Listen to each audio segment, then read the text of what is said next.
Huh, Duwag, bumalik ka rito! Ikaw naman tanda. Bakit ka ba nakikialam, ha? Teka, ikaw yung may-ari ng bakery na laging binibilhan ng kapatid ko, ah. Tauhan mo pala yung mga hayop na yon? Pwes itong sabihin mo sa kanila, hindi pa kami tapos.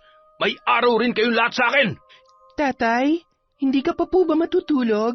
Mamaya na anak, hihintayin ko pa sila. Huwag niyo na silang alalahanin, Tay. Magkakasama naman sila eh. Parang mga anak ko na rin ang mga yon. Alam mo naman ako, napamahal na sila sa akin. Ikuha mo na lang muna ako ng birat. Magpapaantok lang muna ako. Tatay! Tatay ko! Tulungan niyo po kami! Ang tatay ko! Tatay! Tulong! Dugo! Tatang Jose! Tatang! Bumangon ka dyan! Magbabayad kayo, Makoy at Jobert. Alam ko na kayo may kagagawan nito. Huwag na kayo magmaang-maangan pa. Bakit niyo pinatay si tatay? Wala kayong utang na loob. Lahat ng kabutihan niya sa inyo, sinuklian niyo ng kasamaan. Pagbabayaran niyo lahat ng ito. Magbabayad kayo. Taon 1900, 97, Laguna.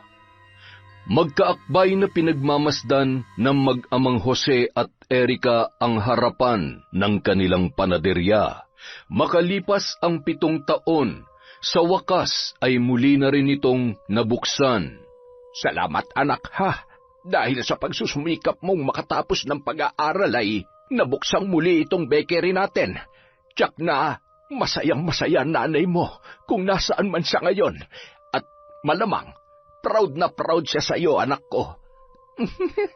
Sayang tay, no? Hindi na naabutan ni nanay tong araw na to. Ang bakery na to ang dahilan kung bakit nakapag-enroll ako nun sa kolehiyo. At ako rin ang dahilan kung kaya nabaon tayo sa utang at tumaob ang panaderya nyo. Pero ngayon na may trabaho na ako sa bangko, babawi po ako sa inyo, tatay. Palalaguin nating muli ang negosyo ninyo. Negosyo natin, anak. Sa'yo kaya nang galing ang puhunan yan. Hindi naman kalakihan ang panaderya ng mag-ama. Hindi rin ganoon karami ang mga nakadisplay na mga tinapay. Dahil mas nakapokus sila sa mga idine-deliver na mga tinapay sa iilang mga baryo sa kanilang probinsya. Sakay ng bisikleta, inihahatid ng kanilang mga trabahador ang mga nagawang tinapay sa mga tindahan, gamit ang malalaking basket na pinaglalagyan ng mga yon. 7 ang mga trabahador, 4 ang tagagawa at tagaluto, at 3 naman ang taga-deliver o ang siyang naglalako. Patas ang trato ni Tatang Jose sa kanilang lahat, at para sa kanya, kailangang mahalin mo ang iyong mga trabahante para ibalik nila ang pagmamahal na ibinibigay mo sa kanila sa pamamagitan ng paggalang at pagpapakatotoo sa kanilang trabaho. Mabait ang kanyang anak na si Erica, maganda, magalang at masayahing dalaga, puno ng pangarap para sa kanilang mag-ama. Makalipas ang 6 na buwan, marami na silang naging suki. Pinipilahan ang kanilang mga bagong lutong tinapay. Lagi ring nauubos ang kanilang mga dinedeliver. Masayang-masaya ang mag-ama dahil sa lumalago na ang kanilang negosyo. Nakagawian na nilang magsara kapag linggo para magkaroon ng oras sa pagsisimba, kaya Sabado pa lamang ay binibigay na nila ang sahod ng kanilang mga tauhan. Oy, Jobert, kaunti na lamang pala itong natira sa sahod mo. Abay, naubos na kakasiay mo. Hinay-hinay lang kasi sa pagyoyosi. Hindi yan maganda sa kalusugan. Hinahanap-hanap na kasi ng katawan ko, Tatang Jose. Kasya pa ba pambili ng shampoo at sabon niyang natira dyan? Oh, kasyang-kasya pa naman. Maliligo ka na ba, paring Jobert? Paano yan? Di ka na makakasama ngayon sa paggagala. Pang shampoo at sabon lang pala yung pera mo eh. Ay, Tatang Jose, baka pwedeng mag-cash advance na muna ako ulit. Mukhang may iwan kasi ako mag-isa ngayon dito eh.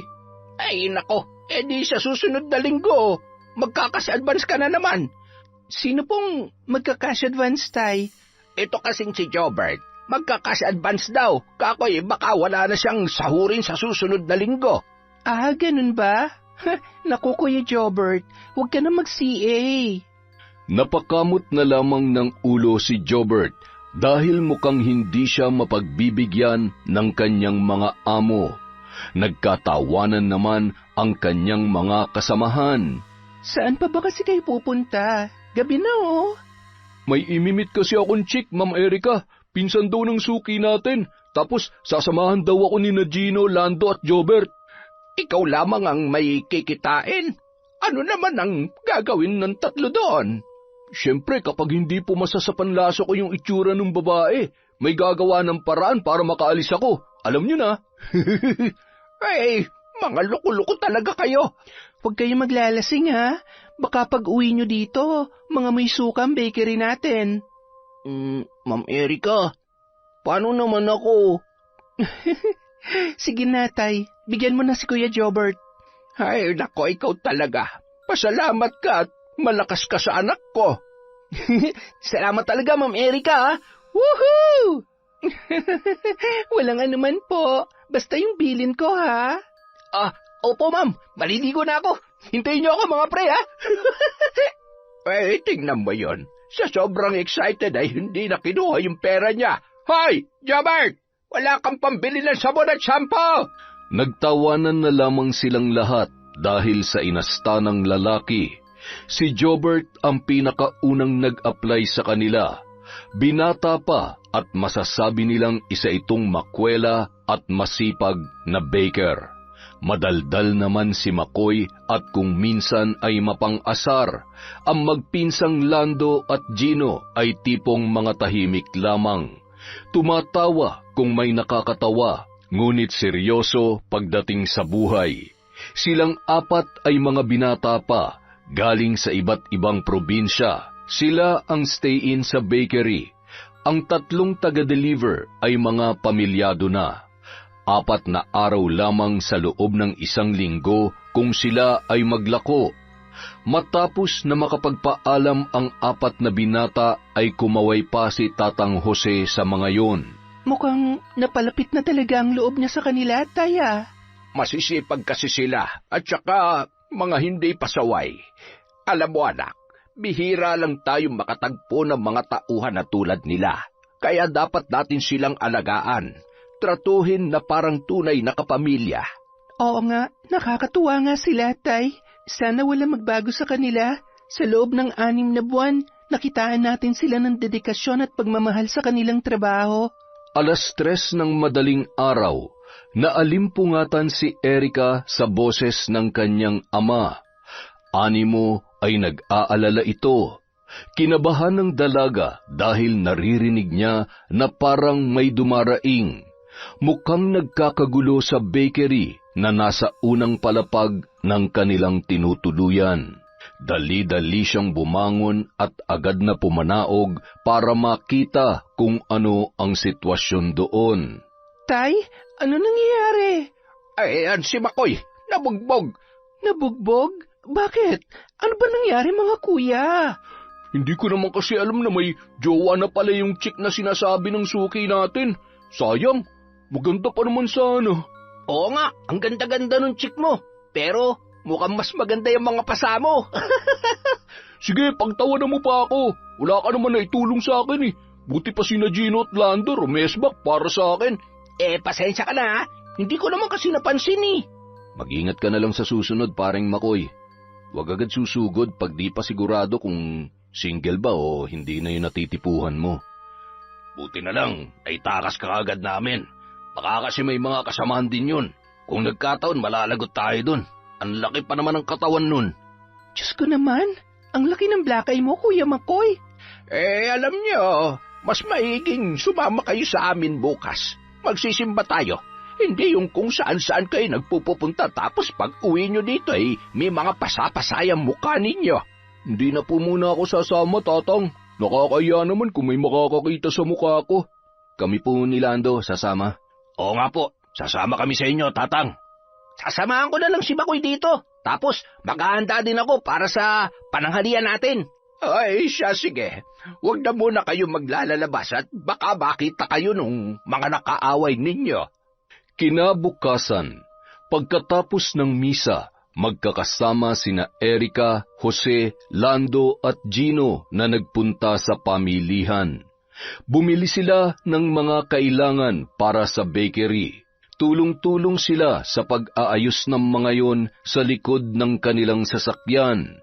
Bago tuluyang umuwi, napadaan pa sila sa nagbebenta ng sorbetes. Tay, gusto niyo kumain ng ice cream? Ayun may nagbebenta po. Oh, Gino, Lando, gusto nyo ba? Abay, syempre naman po. Sino ba naman ang tatanggi sa libre, Tatang Jose? Akmang bababa na si Gino para bumili nang may nakita siya na pamilyar na muka ng isang lalaki.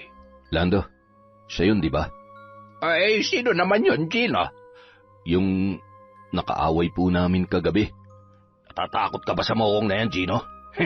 Akin na nga yung pera. Ako nang bibili. Patay mali siya na tinungo ni Lando ang nagbebenta ng sorbetes. Subalit tila napansin naman siya ng lalaki.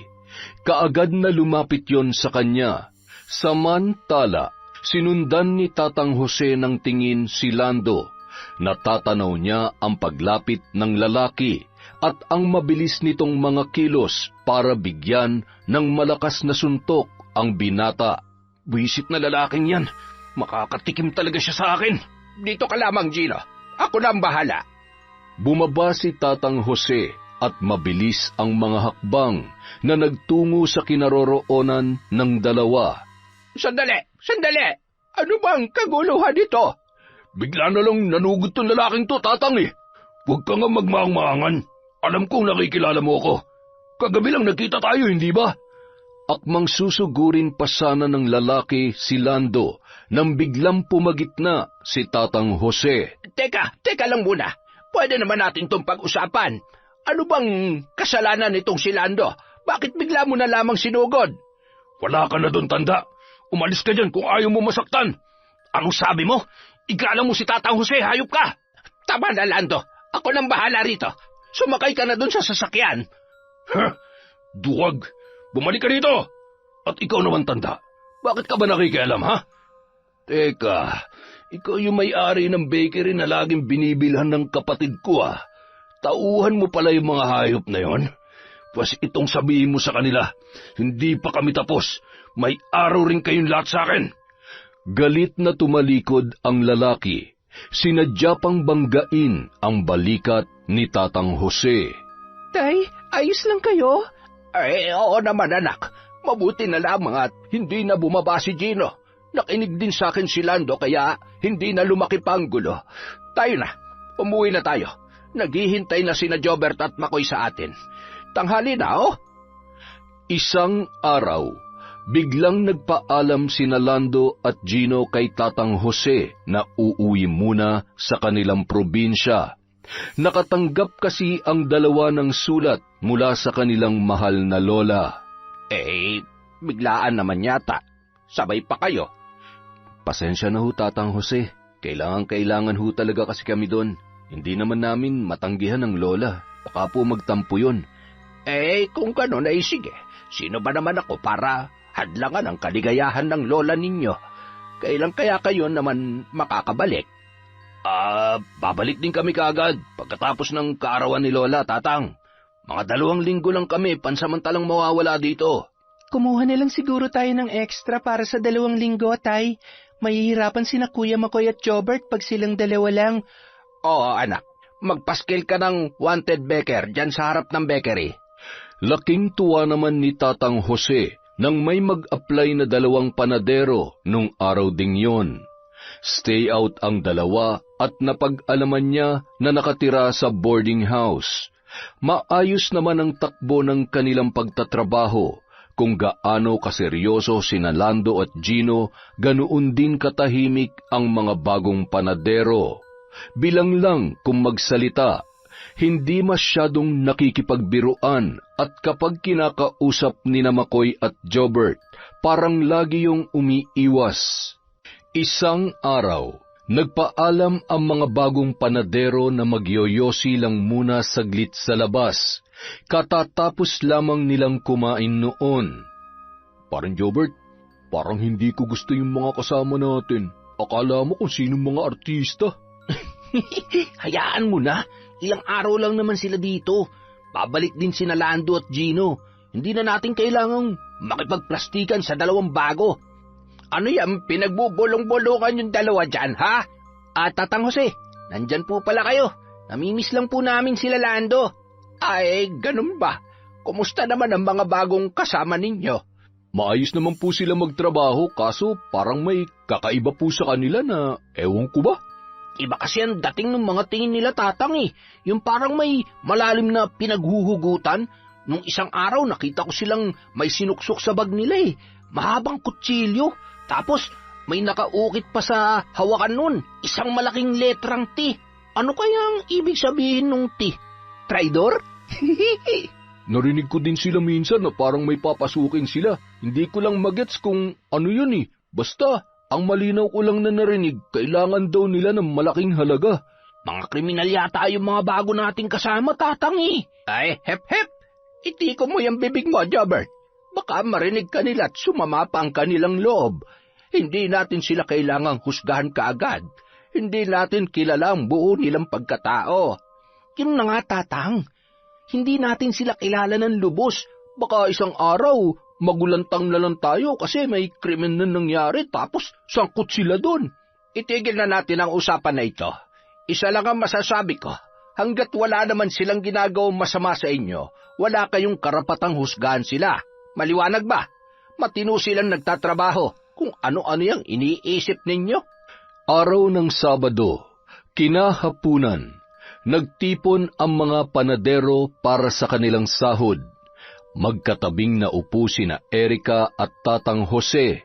Si Erika ang nagko-compute sa calculator at si Tatang Jose naman ang nag-aayos ng pera para iabot yon sa mga trabahador.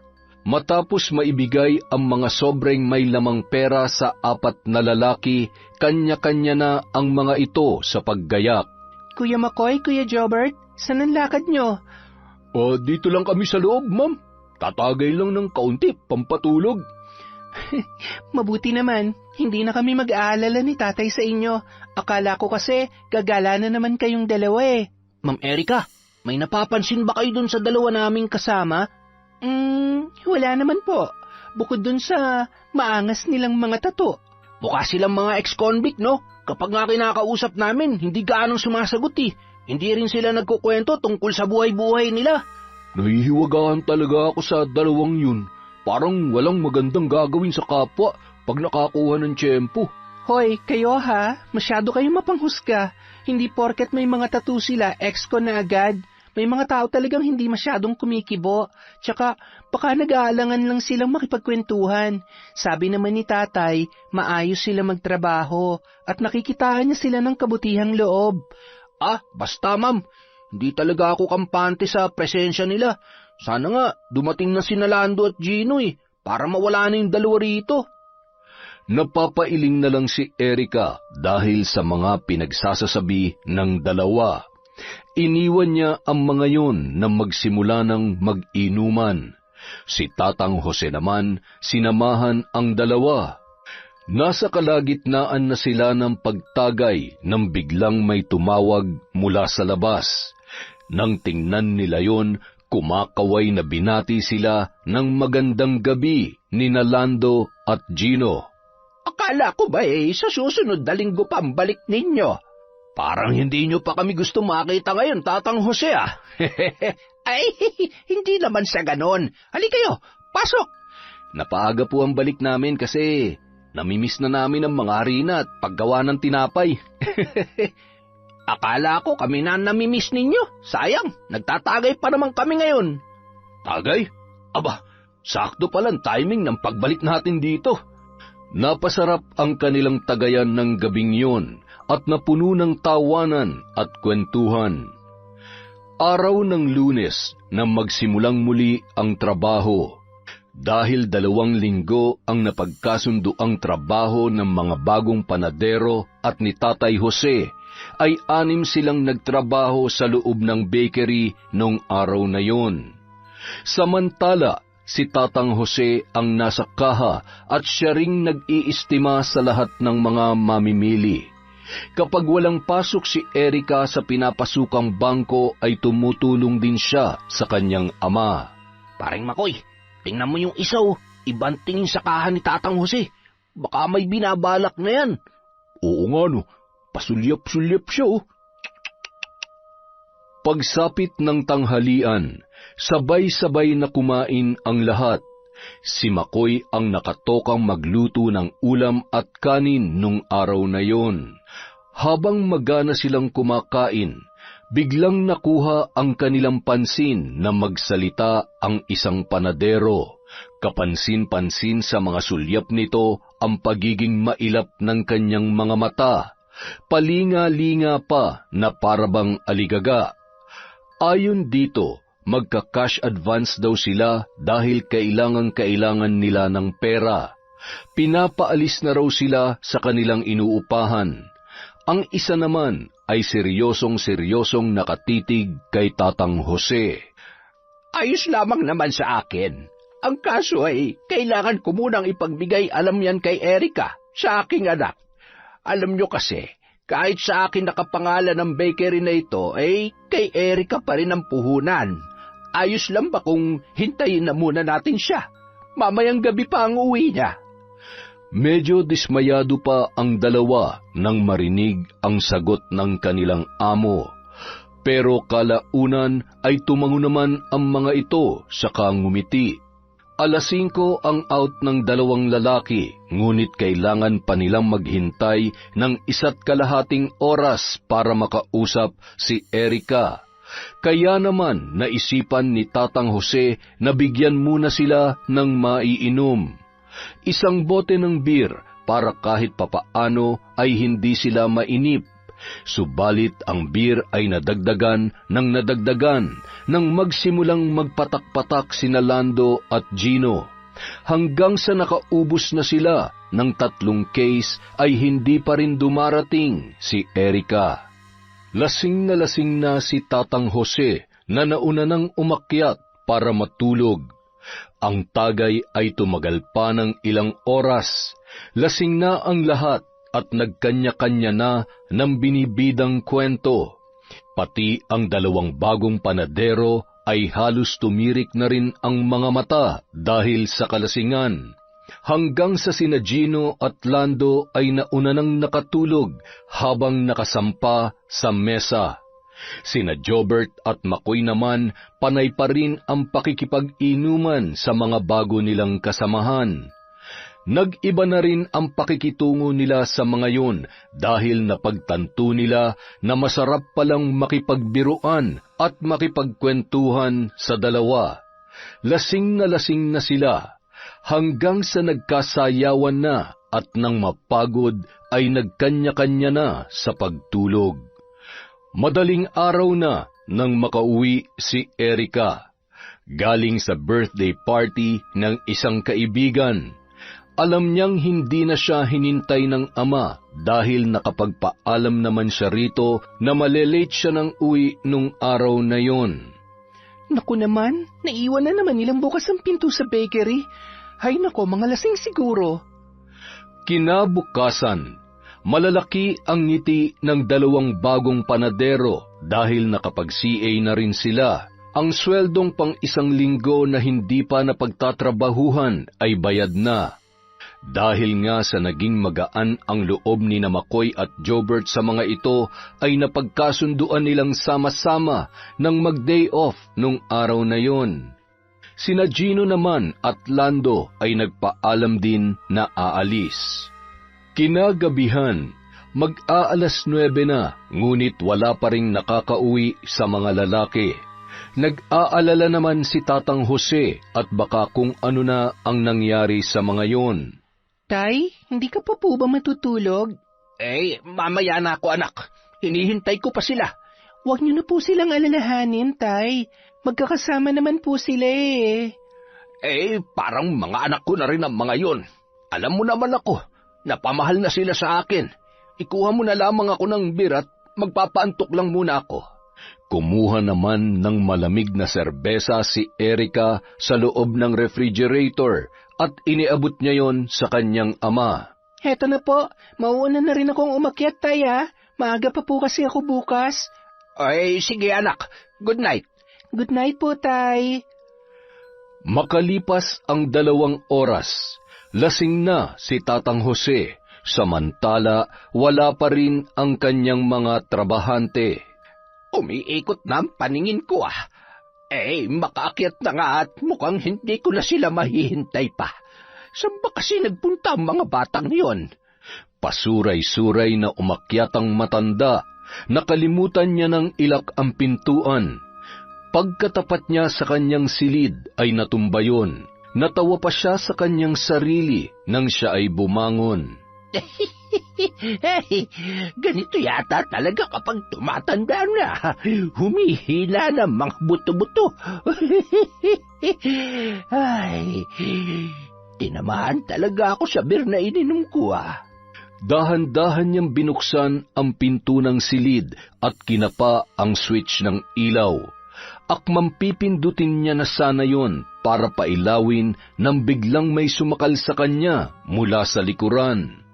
Nagpumiglas naman ang matanda, kahit lasing ay nakuha niya pa ring manlaban. Mahilig siya sa martial arts noong kabataan, kaya madali lang sa kanya na maitumba ang kung sino mang mangangahas. Hindi niya maaninagan ang pagmumuka ng lalaki dahil nga sa madilim ang loob ng kanyang kwarto. Ang nasisiguro niya lamang ay nakahubad ito ng pang-itaas na damit at nakapantalon. Nang mapagtantong binalot din ng tela ang pagmumuka ng lalaki, sinubukan niyang kalasin yun para malantad ang itsura nito. Subalit nabigo ang matanda. Nakuha niya pang makipagpambuno rito, ngunit bigla na lang siyang sinaksak sa tagiliran. Natumba si Tatang Jose at humandusay sa sahig. Ngunit hindi pa nakontento ang lalaki. Makailang ulit pa nitong ibinaon ang kutsilyo sa ilang parte ng kanyang katawan. Bago niya ginilitan sa leeg ang matandang lalaki, at buong puwersang ibinaon muli ang kutsilyo sa dibdib nito, saka marahas na hinablot yun. Makailang ulit pa nitong sinipa-sipa ang katawan ng matanda bago naghalungkat sa mga gamit. Samantala, may isang lalaki naman na naghahalughog sa loob ng bakery. Mabilis ang mga kilos nito at nang makuha ang hinahanap, kaagad yun na nagtungo sa itaas. Nakasalubong niya ang kasamahang may bitbit na bag. Alam niyang ang laman noon ay pera. Bababa na sana sila nang biglang napalingon sa lumalangit-ngit na pintuan. Sa kabilang banda, naalimpungatan si Erica dahil sa mga kaluskos at ingay sa ibaba. Sa pag-aakalang nakauwi na ang mga trabahador ng bakery, ay nagbukas siya ng pinto para puntahan ng ama at ipaalala sa mga yon na ilak ang pintuan ng bakery. Akala niya kasi nasa ibaba pa ang kanyang tatay. Akmang bababa na sana siya nang biglang may marahas na humablot sa kanyang braso. Dala ng gulat ay hindi siya nakagalaw at kinaladkad siya nito. Sino ka? Bitiwan mo ako! Ano pa? Huminto sa pagkaladkad ang lalaki at sinikmuraan si Erica. Impit naman siyang napadaing dahil sa sakit na natamo. Kahit madilim ang paligid, naaninagan pa rin ni Erica ang dulo ng matalas na kutsilyo na hawak ng lalaki. Mayroong likido na tumutulo doon. Nanlaki ang kanyang mga mata nang pinalandas nito sa kanyang muka ang dulo ng kutsilyo. Dumikit sa kanyang balat ang likido at naamoy niya ang sariwang dugo na tumutulo doon. Subukan mong sumigaw para maibaon ko to sa lalamunan mo. Hindi niya kilala ang boses ng lalaki. Anong kailangan mo? Pera, maraming pera. Ibibigay ko ang lahat ng perang nandito sa loob. Pakiusap. Huwag mo akong sasaktan. Nakikiusap ako. Maawa ka. Marahas na itinulak ng lalaki si Erika. Akala niya magiging maayos na ang lahat. Subalit nanlaki na lamang ang kanyang mga mata nang may isang bulto pa ang lumapit sa kanya at itinali ang kanyang mga kamay. Nagpumiglas ang babae, subalit wala siyang nagawa. Hindi niya nakikilala kung sino ang dalawang humihimas-himas sa kanyang pisngi at dahan-dahang gumapang ang mga kamay nito sa kanyang dibdib. Maawa kayo. Huwag. Nakikiusap ako. Huwag. Nagulat na lamang siya nang bigla siyang sampalin ng isang lalaki. Marahas na hinablot nito ang kanyang blusa dahilan upang mapunit yon. Akmang hahawakan pa siya nito nang biglang hilahin yon ng kanyang kasama. Dahil sa lumukob na takot at kaba ay tila ba nabingi na si Erika. Umiiyak siyang niyakap ang sarili. Ibig niyang sumigaw, humingi ng tulong, subalit natatakot siya na baka patayin siya ng dalawang lalaki. Nang sumagi sa isip niya ang dugong tumulo sa kutsilyo, naalala niya ang kanyang ama. Kakaibang takot ang gumapang sa buo niyang pagkatao. Nag-aalala at nangangamba ng husto. Nang mapadako ang kanyang tingin sa dalawang lalaki na animoy nagtatalo, naisipan niyang tumakas at tumakbo. Kaagad din namang napansin siya ng mga ito. Mabilis na sinundan siya ng dalawa, ngunit nawala siya sa paningin ng mga yon dahil sa nagtago siya sa dilim, sa likod ng isang malaking kabinet malapit sa silid ni Tatang Jose. Itinakip niya sa kanyang bibig ang mga palad, humahangos dala ng takot, tumutulo ang kanyang mga luha, ngunit takot siyang suminghot, para hindi siya mapansin ng dalawa na naghahanap sa kanya. Gumapang siya patungo sa silid ng kanyang tatay. Madilim doon, dahan-dahan siyang gumalaw, ingat na ingat sa bawat kilos dahil iniiwasan niya na makalikha ng kahit konting ingay. Nang masagi ng kanyang mga kamay ang isang nakahandusay na katawan, habang siya ay gumagapang, kinapa niya yon at gumulantang sa kanya ang maraming dugong nakakalat sa sahig na kanyang ginagapangan. Pinagapang niya ang mga palad sa ulo nito, saka pa lang niya napagtanto na ang tatay niya pala yun at hindi na humihinga. Ibig magwala ni Erika. Gusto niyang sumigaw, subalit matindi ang ginawa niyang pagpipigil sa kanyang sarili para hindi marinig ng dalawang kalalakihan na nanloob sa kanila. Humagulgol siya ng walang boses, umagos ang kanyang mga luha at sumalampak sa sahig, puno ng paghihinagpis at balot ng pagkalugmok. Ibig niyang humingi ng tulong, subalit wala siyang magawa dahil delikado para sa kanya ang sumigaw. Mahigpit niya na lamang niyakap ang katawan ng kanyang ama. Lihim na nagdusa, tahimik na nagwawala. Ang reaksyon ng kanyang muka ay walang tigil sa pagsigaw. Hanggang sa narinig niya na lamang ang nag-uunahang mga yabag pababa ng hagdanan. Tumatakas, nagmamadali. Ilang segundo rin siyang nakiramdam. Nang masiguro na wala na ang mga naglilikha ng kaluskos, dahan-dahan niyang sinara ang pinto ng silid ng kanyang tatay at inilak yon. Binuksan niya ang ilaw at doon ay tumambad sa kanya ang kalunos-lunos na itsura ng kanyang ama. Naliligo sa sariling dugo. May mga saksak at gilit ang leeg. Sa loob ng kwarto ay nagkalat ang mga damit. Doon niya na pinakawalan ang matinding paghihinagpis na lumulukob sa kanyang kalooban.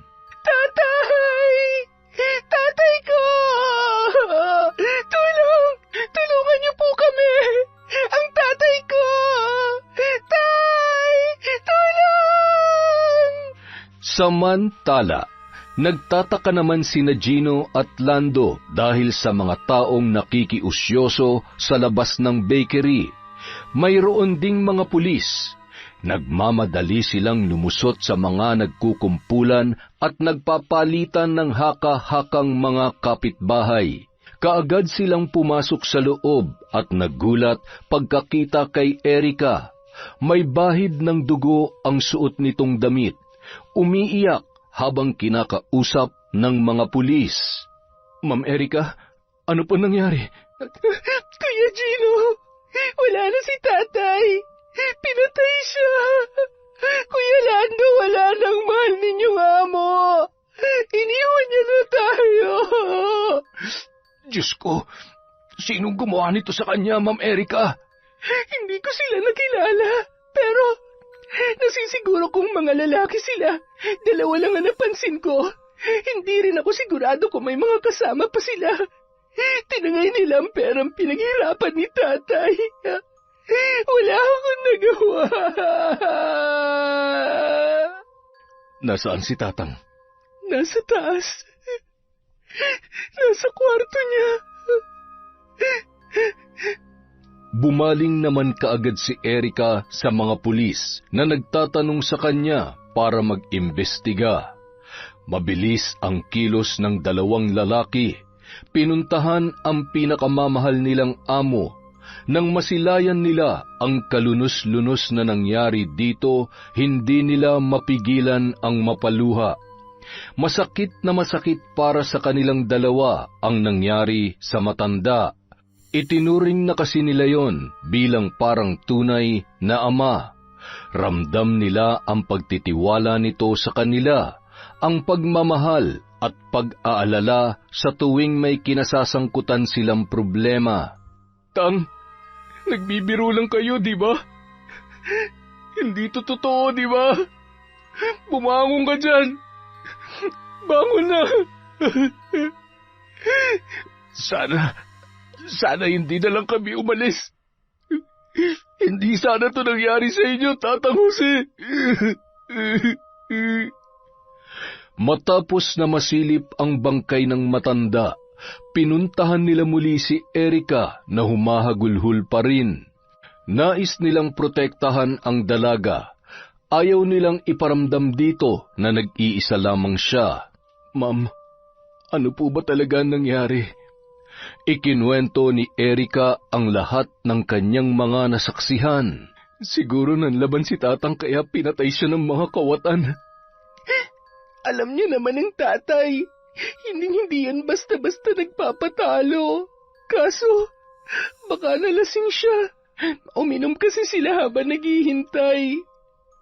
Hindi pa rin pala nakauwi sina Jobert at Makoy. Nasaan kaya ang dalawang yun? Akala ko ba magkakasama kayo, kuya?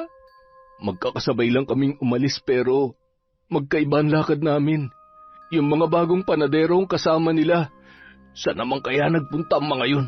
Akala ko ba ayaw nila dun sa dalawa? Ano na kaya nila? Bakit sila sumama? Ilang araw lang ibinurol si Tatang Jose. Halos lahat ng dumalaw ay naiiyak, naaawa sa sinapit ng matanda. Kilala kasi ito sa pagiging mabuting tao, maawain at sa pagiging matulungin. Hindi mahirap pakisamahan at may malasakit sa kapwa. Sa loob ng 3 araw na burol ni hindi nagpakita sina Makoy at Jobert, maging ang 2 bagong panadero. Ma'am Erica, ano kayang nangyari kina Jobert at Makoy? Hindi ko nga rin alam, Kuya Gino eh.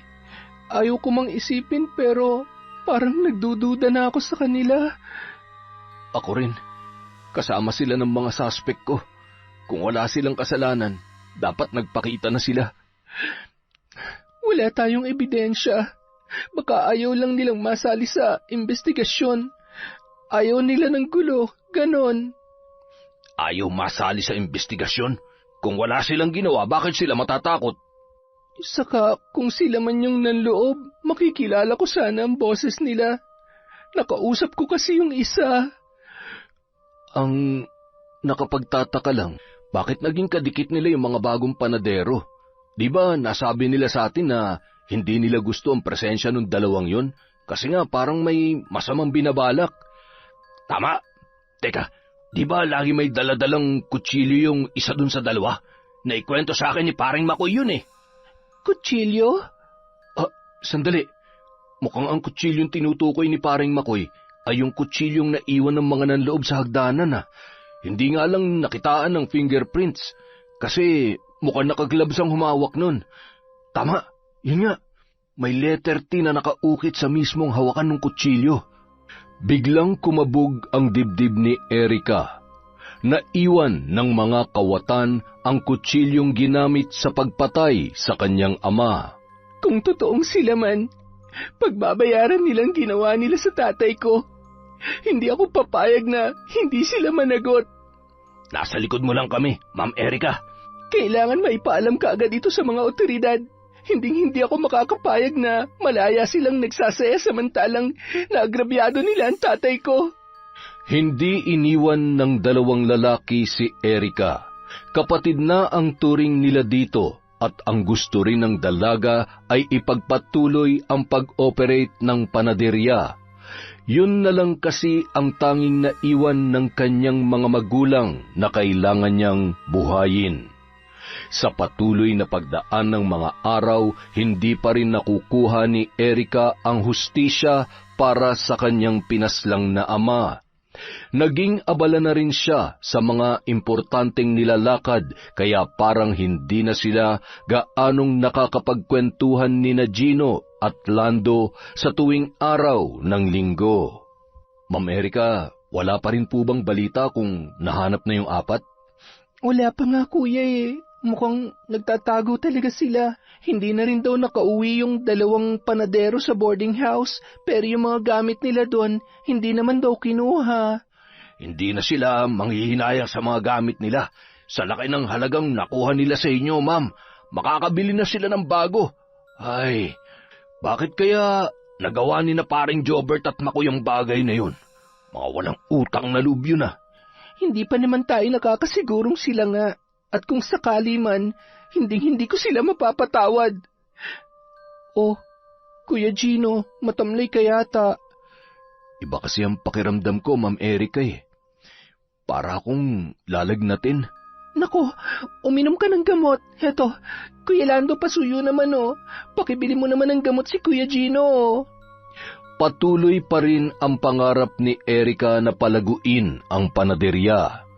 Ngunit isang araw, mukhang pinaglalaruan talaga siya ng tadhana. Magandang umaga, Ma'am Erika. Oh, Kuya Lando, ano nangyari sa'yo? Mukhang wala tayong may di-display na tinapay ngayong araw. Si Gino kasi. Anong nangyari kay Kuya Gino?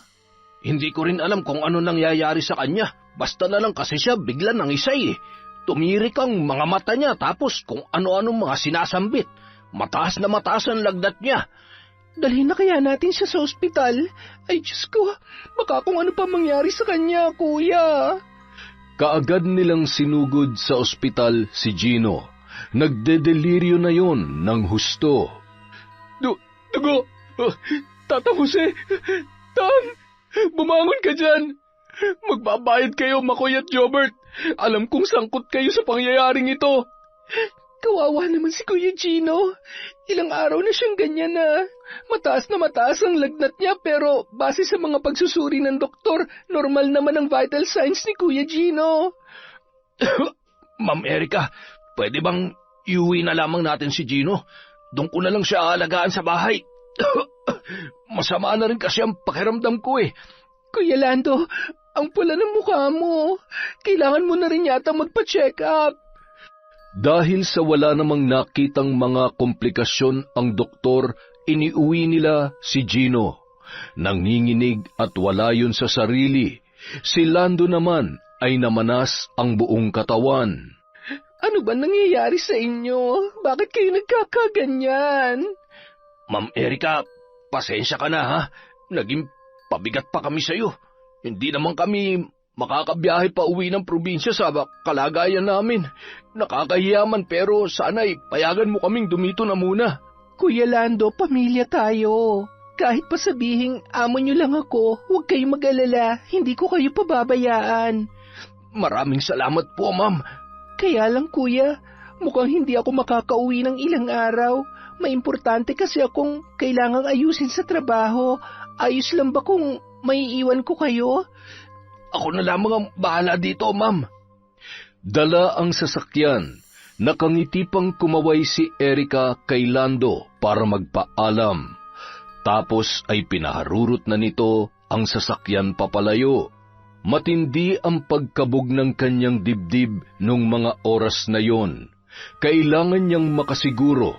Kailangan niyang alamin kung ano ang totoo.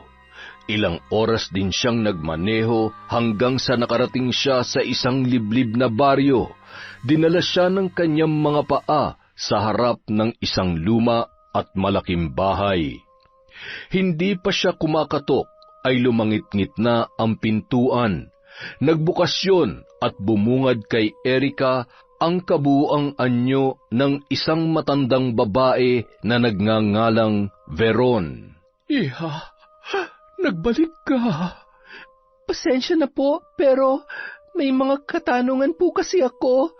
Sige lang, pumasok ka rito sa loob.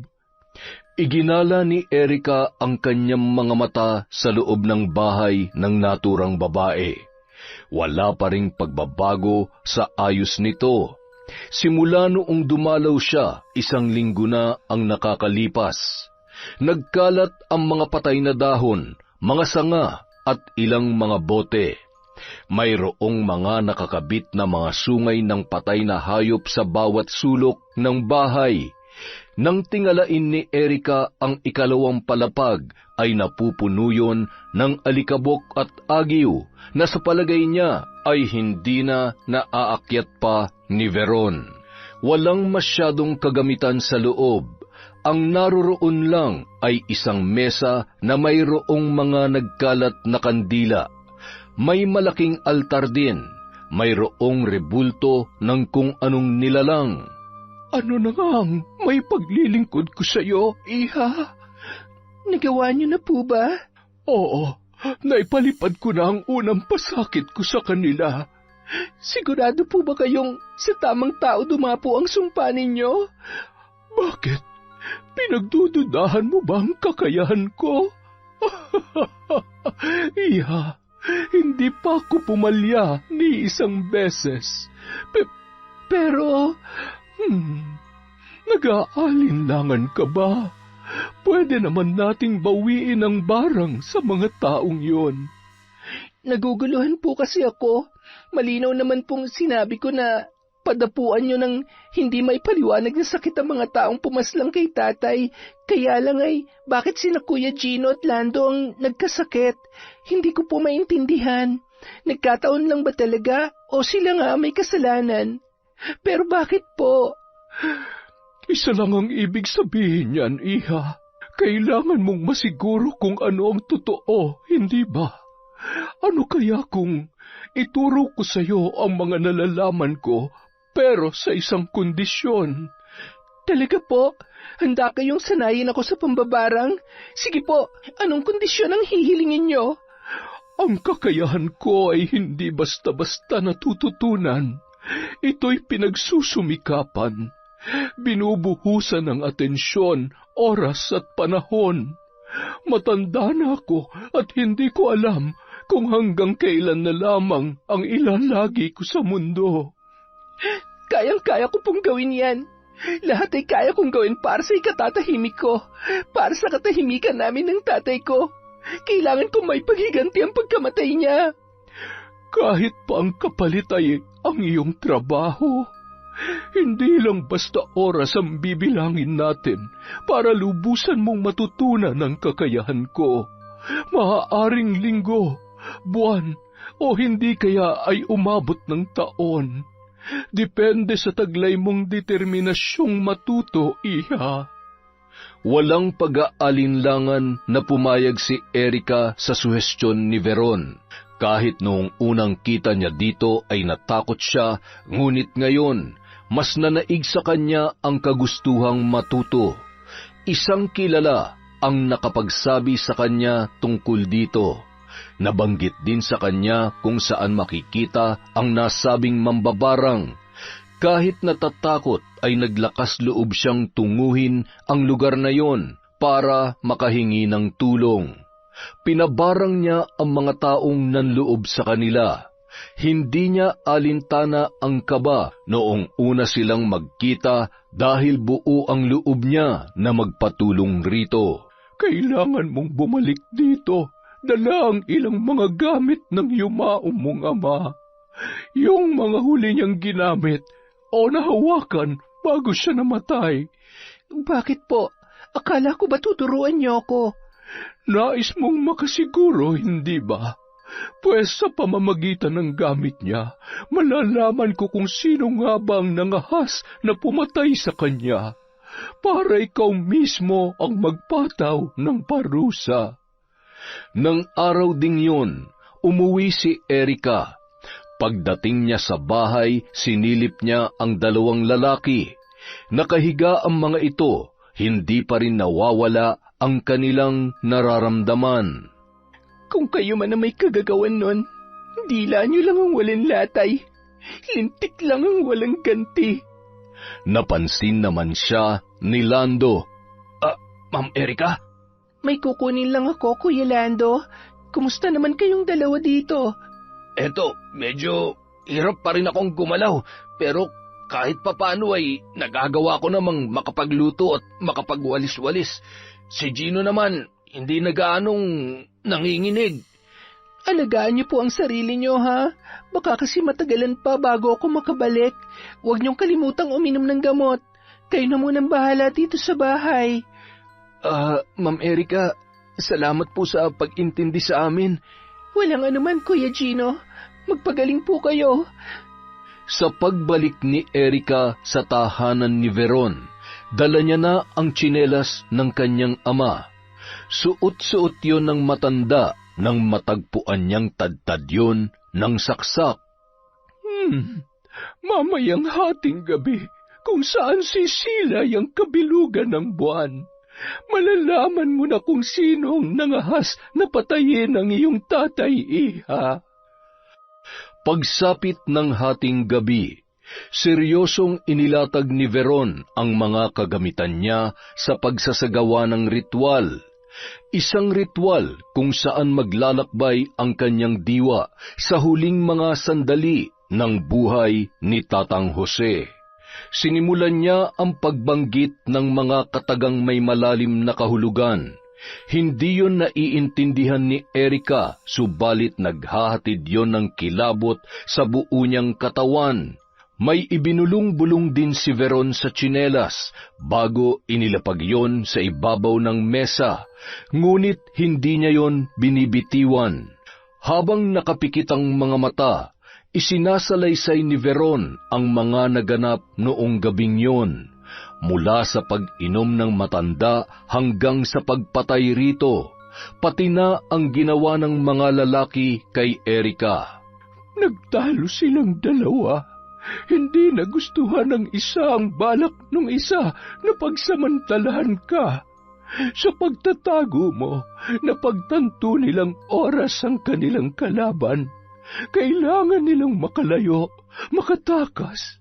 Mabilis ang kanilang mga kilos na nilisan ng ikalawang palapag. Iha, kilala mo sila.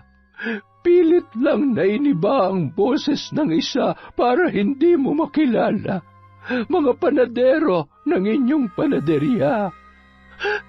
Diyos ko, mga walang hiya, mga walang utang na loob. Sino po sa kanila? Gusto mong makita? Hawakan mo ako at makikilala mo sila. Kaagad na pinahid ni Erika ang mga luha at mabilis na humawak sa mga nakalahad na palad ng matandang si Veron. Kusang pumikit ang kanyang mga mata matapos na maglapat ang kanilang mga balat. Animoy inihehele siya hanggang sa nagising na lamang si Erika sa loob ng mga pangyayari na sisindak sa kanya. 2 lalaki ang pababa ng hagdanan, nag-uunahan at nagtatalo, hanggang sa natapat sa liwanag na nagmumula sa ilaw na nasa loob ng bakery. Tumambad ang kanilang kabuuan. Napaiyak na lamang si Erika nang makilala ang dalawa. Gino, Lando, kayong pumatay sa tatay ko. Sinusumpa ko. 7 beses niyong dadanasin ang sakit na naramdaman ni tatay bago siya namatay. Ako mismo ang papatay sa inyo. Magbabayad kayo, mga animal! Samantala, napapadaing naman si Gino dahil sa nararamdamang init na gumagapang sa loob ng kanyang katawan. Lando, ikuha mo naman ako ng tubig, oh. Uhaw na uhaw ako. Nauuhaw? Kakaubos mo nga lang ng 3 litrong malamig na tubig, ah. Uhaw ka pa rin? Nauuhaw pa ako eh. Huwag ka na lang magreklamo. Walang iya ka naman, oh. Alam mo namang nahihirapan ako maglakad dahil sa namamaga ang mga paa ko. Tingnan mo nga ako. Hindi ka ba naaawa sa akin? Tapos kung makautos ka, akala mo kung sino? Awa? Kailan pa ba tayo naawa? Magaling lang tayo magdrama. Pero alam mo namang wala tayong awa. Tumigil ka nga riyan. Baka may makarinig pa sa'yo. Sige na, ikuha mo na ako ng tubig. Alam mo namang natutumba ako pag pinipilit kong tumayo eh. Kinabukasan, paggising ni Gino, napansin niyang parang may taong nagmamasid sa kanya. Pilit siyang bumangon at tinawag si Lando, ngunit walang Landong sumagot at nagpakita. Nasaan na bang lintik na yun? Lando! Lando! Alalayan mo naman ako, maliligo ako. Parang pinapaso ang buong katawan ko eh. Ilang segundong naghintay si Gino. Nang walang makuhang sagot, dahan-dahan siyang bumangon kahit nanginginig. Nang siya ay makatayo, kaagad din siyang natumba. Buwisit na buhay to. Pakonti-konti siyang gumapang para hanapin si Lando, hanggang sa nakalabas na siya sa kanilang tinutulugan. Nagtungo siya sa munti nilang kusina at doon ay nakita niya ang kanyang kaibigan. Ano ba? Kanina pa kita tinatawag ah. Bingi ka ba? Nakaupo lamang si Lando, walang imik, nakatulala at mukhang malalim ang iniisip. Lando, ano ba? Pinubwisit mo ba talaga ako? Pilit na binilisan ni Gino ang paggapang hanggang sa napatapat na siya sa kinauupuan ni Lando. Akmang tatapikin niya na sana yun nang makita niya ang naglalakihang mga paa nito. Lando, bakit lumobo ng ganyang kalaki ang mga paa mo? Maging ang 2 mong kamay, halos triple na ang laki. Kinakarma na yata tayo, Gino. Pinaparusahan na yata tayo ni Tatang. Umiiyak ka ba? Baliw, paano niya tayo mapaparusahan? Wala pang patay na bumangon mula sa hukay. Paano mo ipapaliwanag tong mga sakit na nagpapahirap sa atin? Alam mo bang sobrang sakit ng mga paa at mga braso ko? Nararamdaman kong may mga nag-uunahang gumagalaw sa loob. Mabigat at hindi na rin ako nakakalakad. Tulad mo, gumapang lang din ako papunta rito. Sira, normal lang na sakit yan. Gagaan din ang pakiramdam natin. Makikita mo. Tatang Jose, patawad, Tang. May dahilan kami kaya namin nagawa ang bagay na yon. Wala naman kami balak na patayin ka eh. Kaso, naipit na si Gino. Tumahimik ka nga. Isarado mo yung bunganga mo kung ayaw mong pati ikaw, itapusin ko. Samantala, unti-unti nang natutunan ni Erika ang mga simpleng galaw at ritual ng pambabarang. Nabibigkas na rin niya ng maayos ang mga orasyon na itinuro ni Veron. Magaling, iha. Alam kong madali ka lamang matututo. Sa ngayon ay yan na muna ang kailangan mong sanayin ng gusto para mas maramdaman nila ang pasakit mo. Walang kasing sakit ang ginawa nila sa akin. Pamilya ang turing namin sa kanila. Tapos itong igaganti ng mga hayop na yon. Pues, kung gusto nila ng drama, ibibigay ko sa kanila ang madramang tagpong hindi nila makakalimutan. Makalipas ang 1 linggo, nagbalik na si Erica sa kanyang bahay. Hindi siya nagpapahalata sa dalawa. Kung ano ang trato niya sa mga yun noon, ay ganun pa rin ang pagtrato niya ngayon. Pilit niyang kinumbinsi ang sarili na pakitunguhan ang dalawa ng walang pagbabago.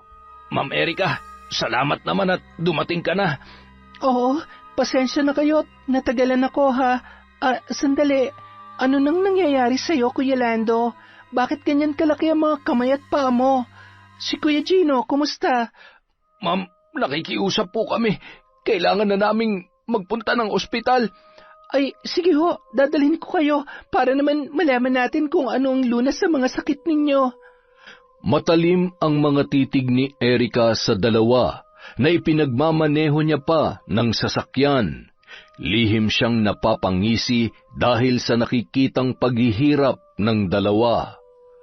Ang mabuti pa'y umidlip muna kayo, mga kuya. Bumulong-bulong si Erica sa hangin hanggang sa unti-unti nang nakatulog ang dalawa. Ngayon niyo matitikman ang pait ng aking paghihiganti hanggang sa makatulog kayo patungo sa walang hanggang kadiliman. Mabilis na pinaharurot ni Erica ang kanyang minamanehong sasakyan. Makalipas ang ilang oras, pumasok sila sa isang shortcut na daan. Walang bahay o tao ang kanilang mga nadadaanan, hanggang sa narating nila ang isang munting kubo. Muling bumulong-bulong sa hangin si Erica at ginising ang mahimbing na natutulog na dalawa. Gising na! Nandito na tayo! Papungas-pungas pang sumilip sa labas ng sasakyan ang dalawang lalaki, namimilipit sa sakit na kanilang nararamdaman.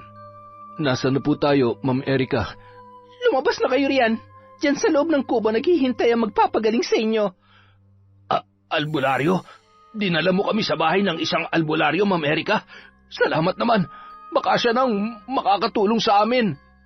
Nagulat pa ang dalawa nang sa paglabas nila ng sasakyan ay tila ba nagkaroon ng lakas ang kanilang mga paa. Nakalakad na sila ng maayos kahit naroon pa rin ang matinding sakit. Pagkapasok nila sa loob ng kubo ay bigla naman silang natumba. Nasaan ang albularyo? Sinadya ko talagang dalhin kayo dito para makapangumpisal kayo ng maayos. Mga animal, mga hayop, mga walang hiya. Anong ibig mong sabihin, Ma'am Erica? Huwag na kayo magmaang-maangan pa. Bakit niyo pinatay si tatay, ha? Wala kayong utang na loob. Lahat ng kabutihan niya sa inyo ay sinuklihan niyo ng kasamaan. Pagbabayaran niyo lahat ng ito. Magbabayad kayo. Wala kaming alam sa mga sinasabi mo, Erica.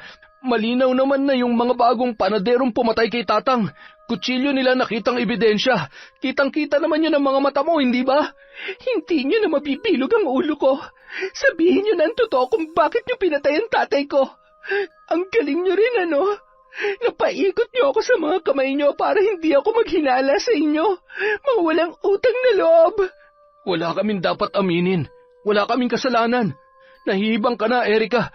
Maling taong pinagbibintangan mo. Ayaw niyong umamin? Pues, magdusa kayo dito. Mabilis ang kilos ni Erica. Lumabas siya ng kubo at kinandado yon. Naiwan sa loob ang dalawang dumaraing sa sakit na kanilang nararamdaman. Erica, palabasin mo kami rito! Hayop ka! Walang tigil sa pagsigaw si Gino habang si Lando naman ay tahimik lamang. Sumakay ang dalaga ng sasakyan at pinaharurot yon papalayo. Gino, umamin na tayo. Walang aamin. Anong gusto mo, ha? Gusto mo bang atakihin sa puso si Lola pag nalaman niyang may napatay tayo para lang may maibigay tayong pera para sa operasyon niya, ha? Mali naman talaga tayo, Gino. Sana bumali na lang tayo kay Tatang. Hindi na sana humantong sa patayan ng lahat. Baliw. Kung dinaan natin sa balik, konti lang ang makukuha natin. Ngayon ka pa ba makukonsensya? Magkasama natin plinanong lahat ng yon. Sumang-ayon ka sa gusto ko. Binabarang na ata tayo ni Erika. Kita mo naman, oh, may alam siya. Hanggat walang umaamin, wala siyang malalaman. Huwag ka nang magpapaniwala sa barang. Mga ignorante lang ang naniniwala sa barang-barang na yan. Lumipas ang 2 araw. Gutom na sina Gino at Lando. Sumasabay pa ang paghihirap nilang pareho. Sa kanila mas makikita ang pag-iibang anyo ni Lando. Kitang-kita niya ang umaalon-alon sa kanyang balat. Ramdam niyang tila mayroong sariling buhay ang nasa loob noon. Nangangati siya, kumikirot ang mga laman. Mabigat na mabigat ang kanyang pakiramdam, at ang rumaragasang sakit sa kanyang kabuuan ay hindi niya maipaliwanag. Para bang kinakalikot yon sa kanyang kaibuturan. Ayoko na! Hindi ko na kaya! Napahawak pa si Lando sa kanyang tenga. Nararamdaman niya na parang may pilit na lumalabas doon. Sa sobrang sakit, tumirik ang kanyang mga mata at halos magsilabasan na ang kanyang mga ugat. Aray ka! Sa kabilang sulok naman, nangingisay si Gino. May mga putik na ring lumalabas sa kanyang bibig. Walang tigil na halos ikamatay niya na ang paghihirap. Hanggang sa ang mga putik ay napalitan ng malalapot na dugo. Nakakarinig na rin siya ng mga bulong na nanunuot sa kailaliman ng kanyang tainga. Tigilan niyo ako!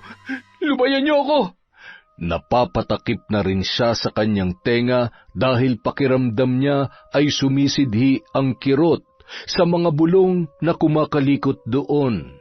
Tumahimik kayo! Tigil! Tumigil na kayo! Ilang sandali pa, muling bumalik si Erika sa kanila. Ayaw niyo pa rin bang umamin? O baka naman gusto niyo pang lumalim ang barang sa loob ng katawan ninyo? Biglang umihip ang napakalamig na hangin sa loob ng kubo. Naghatid yon ng kakaibang kilabot sa 2 lalaki na pilit binabangon ang kanilang mga sarili. Ma'am Erika, magsasalita na ako. Ayoko na. Hirap na ako. Gusto ko na makalaya sa sumpang ito. Sinalaysay ni Lando ang lahat-lahat kay Erika habang yon ay umiiyak. Ma'am Erika, wala sa plano namin patayin si Tatang. Pera lang talagang kailangan namin. Pampaopera sa kamag-anak namin na may sakit sa puso. Tinanggap namin kayo. Minahal na parang tunay na pamilya. Bakit nyo kami nagawang pagnakawan? Wala na kami maisip na iba pang paraan para makakuha ng malaki-laking halaga. Pero pinagsisisihan ko lahat ng yon. Nakikiusap ako, Ma'am Erika. Patawarin mo ko. Pangako, ako mismo ang susuko sa mga pulis. Hindi. Walang kapatawaran ang ginawa ninyo. Hindi ko kayo mapapatawad. Alam mo, Erika, kung nakakagalaw lang ako na maayos ngayon, pinagsasaksak na rin kita para sumunod ka na sa walang kwenta mong ama. Ganon? Ikaw ang sumaksak kay Tatang? Siya ang sumaksak at muntik nang gumahasa sa'yo, Erika. Ayokong gawin niya yun sa'yo dahil wala naman sa usapan namin yun eh. Pera lang talaga ang pakay namin. Matagal ko nang gustong paslangin ang tatay mo. Naiinis ako sa kanya. nasusuklam. Plinano ko talagang saksakin siya at halayin ka. Kaso nga lang, nakialam pa yung baliw na Landong yan. Anong sabi mo? Akala ko ba naaawa ka kay Tatang? Sabi mo, wala ka na magawa dahil nanlaban siya, kaya napatay mo siya. Ulul, kinamumuhian ko matandang yun noon pa man. Nangako ako sa sarili ko na ako mismong papatay sa kanya dahil siyang dahilan kung bakit nagpakamatay si Tatay Lando. Dahil sa tatay mo, Erika, kaya nawalan kami ng padre de pamilya. Plinano ko ang lahat. Nag-apply kami ni Lando sa bakery ninyo at kinuha ang loob ng ama mo. Nang sa ganun, makuha ko ang hustisyang inaasam-asam ko. Anong ibig mong sabihin? Bakit mo sinisisi ang tatay ko sa pagkawala ng tatay mo? Isa siyang mabuting tao. Naaalala mo pa ba? O baka hindi na. Kasi wala naman kayong pakialam nun sa mga tauhan nyo. Ang tatay ko ang master baker ng panadirian nyo noon. Kaso bigla kayo nagsara.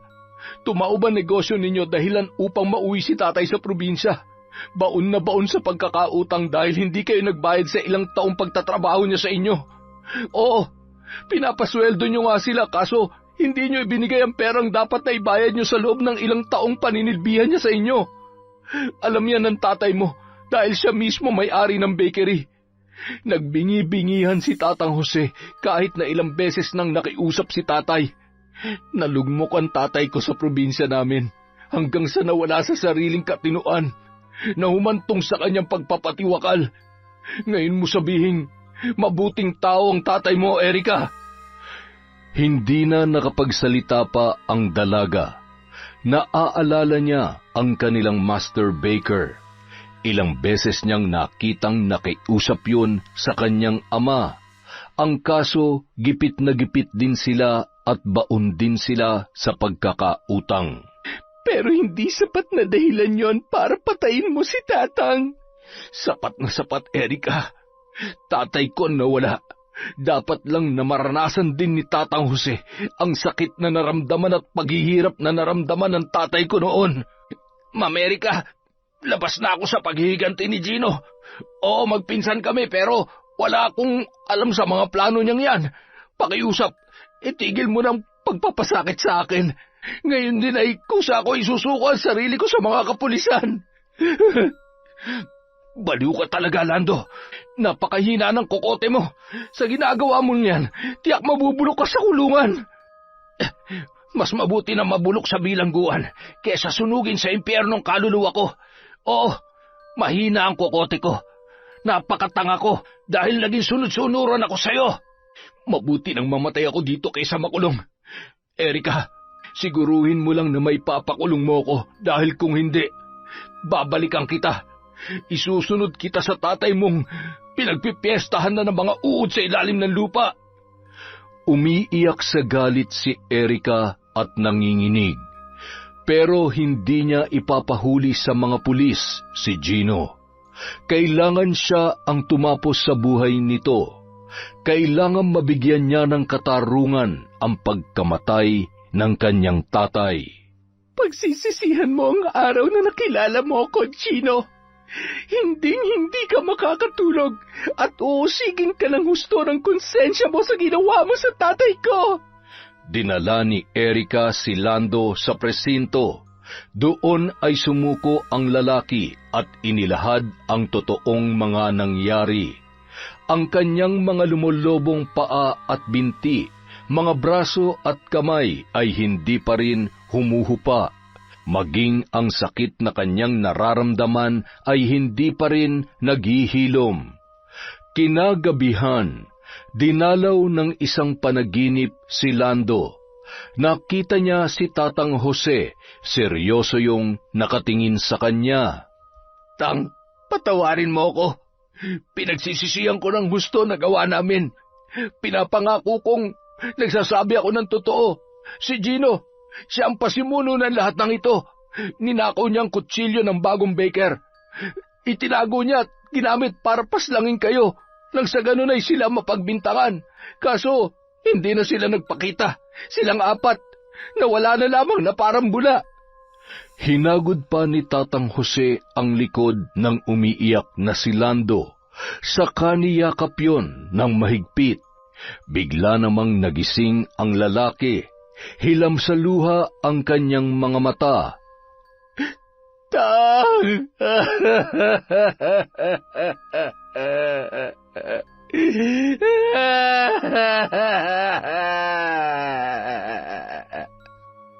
Sa loob ng ilang araw na pamamalagi ni Lando sa kulungan, hirap pa rin siya sa kanyang kalagayan.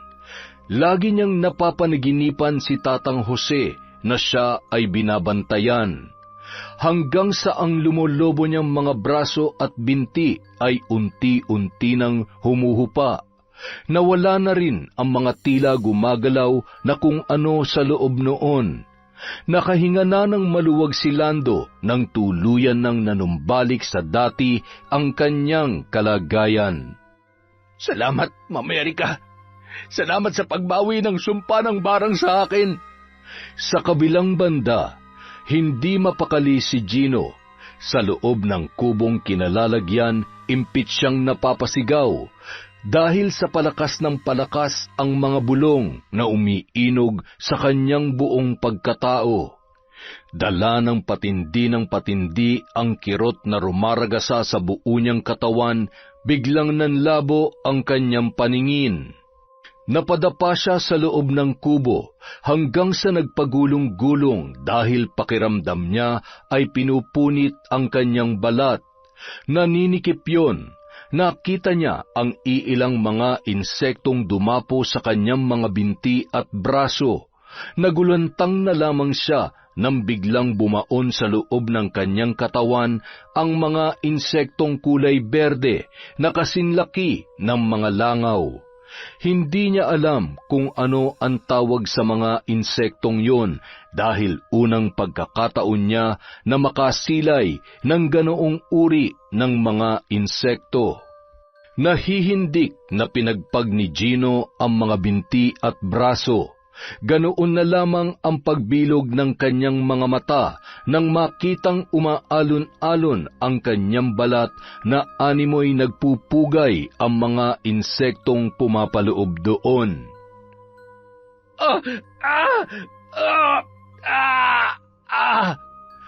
Ang nanlalabo niyang mga mata ay tuluyan ng napapikit at tuluyan ng nagdilim ang buong paligid. Ilang oras ang lumipas nang muling magising si Gino. Masakit ang kanyang ulo. Nasapo niya yon, subalit nagulantang na lamang siya nang maramdaman ang lagkit ng kanyang balat. Kinapakapa niya ang buong muka at siya ay nanlumo nang mapagtantong nagtutuklapan na ang kanyang balat sa muka. Mabilis na sinuri niya ang kanyang sarili. Ganun na lamang ang kanyang pagkagimbal nang makita ang naaagnas niya ng katawan. Takot na takot ang binata sa sarili niyang kaanyuan. Ang damit niyang suot ay kanyang hinubad.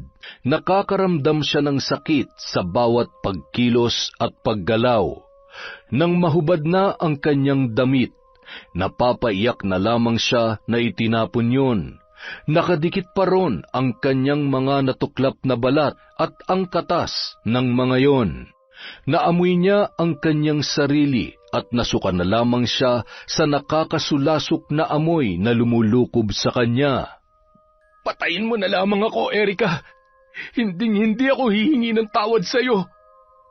Pagsapit ng dilim, patihayang humiga si Gino. Hinihintay niya na lang ang kanyang katapusan. Sa bawat pagsidhi ng kirot, napapadaing at napapahiyaw ang lalaki, hanggang sa naramdaman na lamang niya ang paggalaw ng mga insekto sa loob ng kanyang katawan. Nakakakiliti, subalit mas nananaig ang sakit. Ilang sandali pa, bigla siyang nakakita ng itim na usok.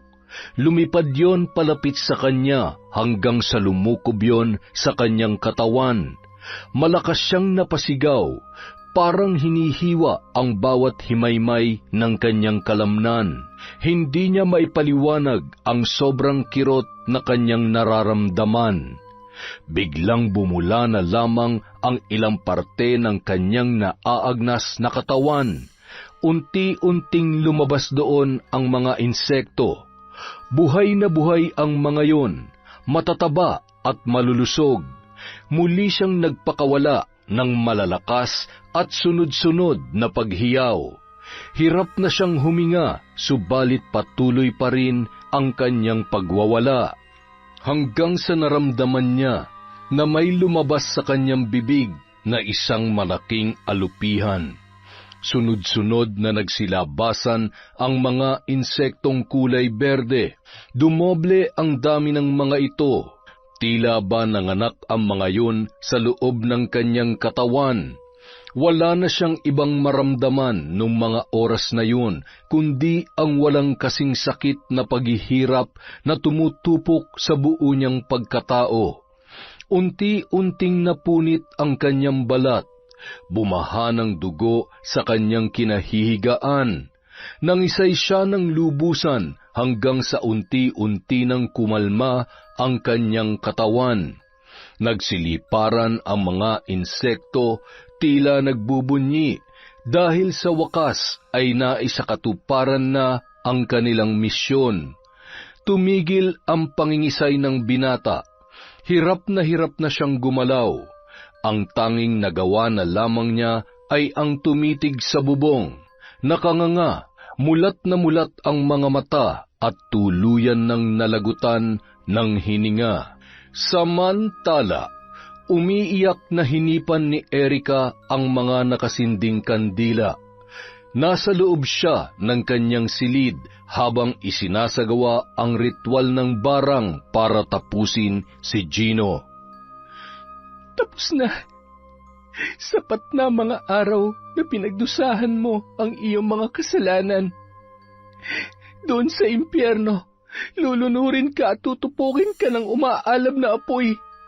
Walang hanggan ang iyong pagdurusa doon.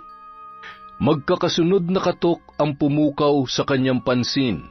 Pagbukas ng pinto ay nasilayan niya ang kapulisan. Sinabi ng mga ito na natagpuan na nila ang bangkay ni Gino sa kubong pinagtataguan, ngunit wala ng buhay. Base sa investigasyong isinagawa ng mga pulis, nagpakamatay umano si Gino sa pamamagitan ng sapilitang pagpugto ng kanyang hininga. Lihim na napapikit ang dalaga. Alam niyang mismong si Lando ang nagsabi sa mga pulis kung sino ang mastermind sa pagpatay sa kanyang ama. Sa ginawa niyang paghihiganti, walang sino man ang masasabit. Walang sino man ang nakakaalam sa ginawa niyang pambabarang. Maliban na lamang kina Veron at Lando na alam niyang hindi magsasalita kahit kailan. Isa pa, wala namang maniniwala kahit sabihin ni Lando ang buong katotohanan sa likod ng pagkamatay ng kanyang pinsan na si Gino. Isang araw, naisipan ni Erika na dalawin si Lando sa kulungan. Ma'am Erika, napadalaw po kayo. Gusto ko lang ipaalam na wala na si Gino. Alam ko pong kayo may kagagawan nun, ma'am. Ang barang ninyo. Ay, ang totoo, naaawa pa rin po ako sa pinsan ko. Kaya lang, alam ko ring walang kapatawaran ang ginawa niya sa pamilya ninyo. Malaki po ang kasalanan niya. Kahit patay na siya, hindi pa rin nawawala ang bigat sa puso ko. Siguro, gagaan lang ang pakiramdam ko kapag tuluyan ko na kayong napatawad. Ang tanong lamang ay, kailan mangyayari yun? Darating din po ang tamang panahon, ma'am. Tangi ang Panginoon Diyos lamang ang makakapagsabi kung kailan. Siya lang naman ang may hawak ng mga buhay natin. Siya lang ang nakakaalam ng lahat. Sa Kanya ko na rin ipinauubaya ang lahat-lahat, pati na ang buhay ko. Dahil siya ang daan, patungo sa kapayapaan. Nang marinig niya yon mula kay Lando, tila ba may biglang sumikdong kirot sa puso ni Erika. Mula sa kulungan, dumiretso siya sa loob ng simbahan. Ginugunita niya doon ang lahat ng alaala nilang mag-ama. Nang magsimulang mag-homily ang pare, napahagulgul na lamang si Erika. Napagtanto niyang siya ay naging masama, hinatulan niya ang buhay ng isang taong nagkasala sa kanya na dapat ang Panginoon ang siyang gumagawa. Panginoon Diyos, patawarin niyo po ako. Ako po'y nagkasala sa inyo. Sinuway ko ang utos ninyo. Sa paglabas niya sa simbahan, para siyang nabunutan ng tinik sa dibdib, at isang desisyon ang kanyang nabuo. Pasakay na siya ng kanyang sasakyan nang may nahagip ang kanyang mga mata. Naudlot ang pagpasok niya at nagmadaling pinuntahan ang mga kakilalang kanyang hinahanap. McCoy? Jobert? Sandali lang. Ma'am Erika, ma'am, wala kaming kasalanan sa pagkamatay ni Tatang, ha? Alam ko. Bakit hindi na kayo bumalik at nagpakita sa akin? Nung nalaman namin na nilooban ng bahay ninyo, natakot kami magpakita. Alam naman kasi naming madadamay kami sa investigasyon. Natakot po kami. Pero walang araw na hindi namin binibisita si Tatang sa libingan niya. Huwag kayong mag-alala. Nakuha ko ng hustisya. Naparusahan na ang tunay na may sala. Patawarin niyo po sana kami. Wala kami ni Parin Jobert sa tabi niyo nung kailangan niyo ng karamay. Ayos lang. Ang mahalaga, nakamit na natin ang hustisya. Mapapanatag ng tatay kung nasaan man siya ngayon. Matapos makapag-usap, masayang nagpaalam si Erika sa dalawang lalaki. Hindi nagtagal, bumalik si Erika sa bahay ni Veron para ibalik rito ang mga hiniram niyang kagamitan. Nadatnan niyang matamlay at nanghihina ang matanda. Nag-alala siya para dito kaya naisipan niyang pansamantalang samahan muna yon. Sa bawat paglipas ng mga araw, lalong nanghihina ang matanda. Iha, maaari ka bang lumapit sa akin? Oo naman po. Ano po ang kailangan niyo? Erika, iha. Nararamdaman ko na ang aking katapusan bilang pagtugon mo noon sa aking kondisyon. Heto ang isang batong itim. Tanggapin mo. Sa pamamagitan niyan, mas mahasa ka sa itim na kapangyarihan. Ang libreto ko ay ipapamana ko na rin sa iyo.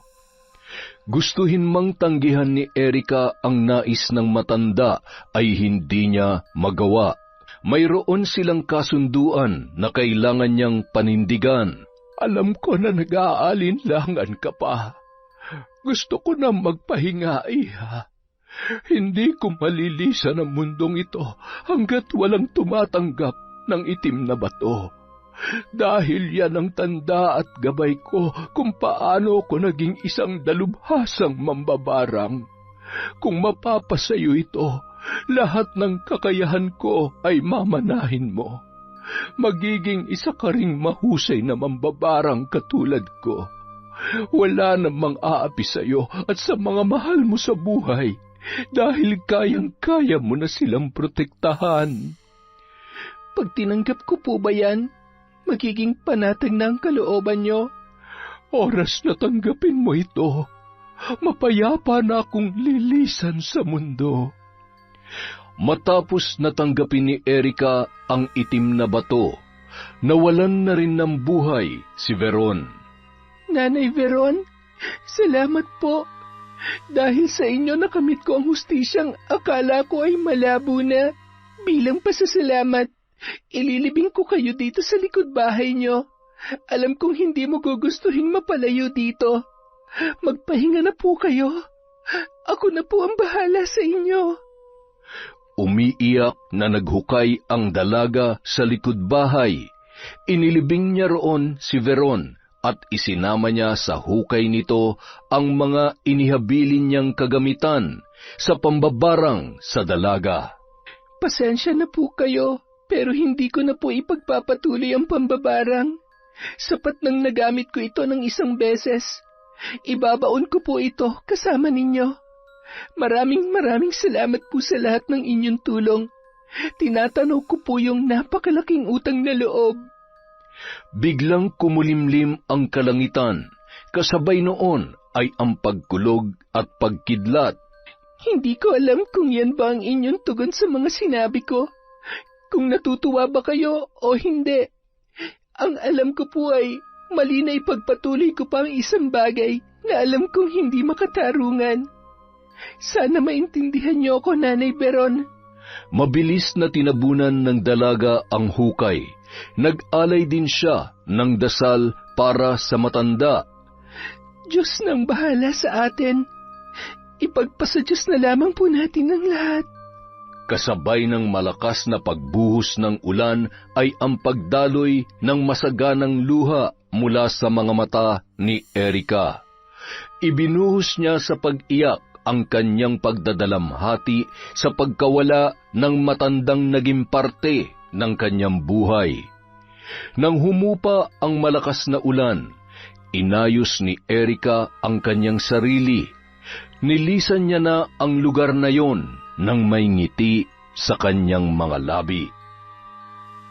Yon! Isa na namang magandang kwento. Maraming salamat po sa inyong pakikinig sa Kwentong Enteng. Sa susunod na po ulit tayo magsha-shoutout. Wala pong tampuhan. Maraming salamat po ulit mula sa Kwentong Enteng.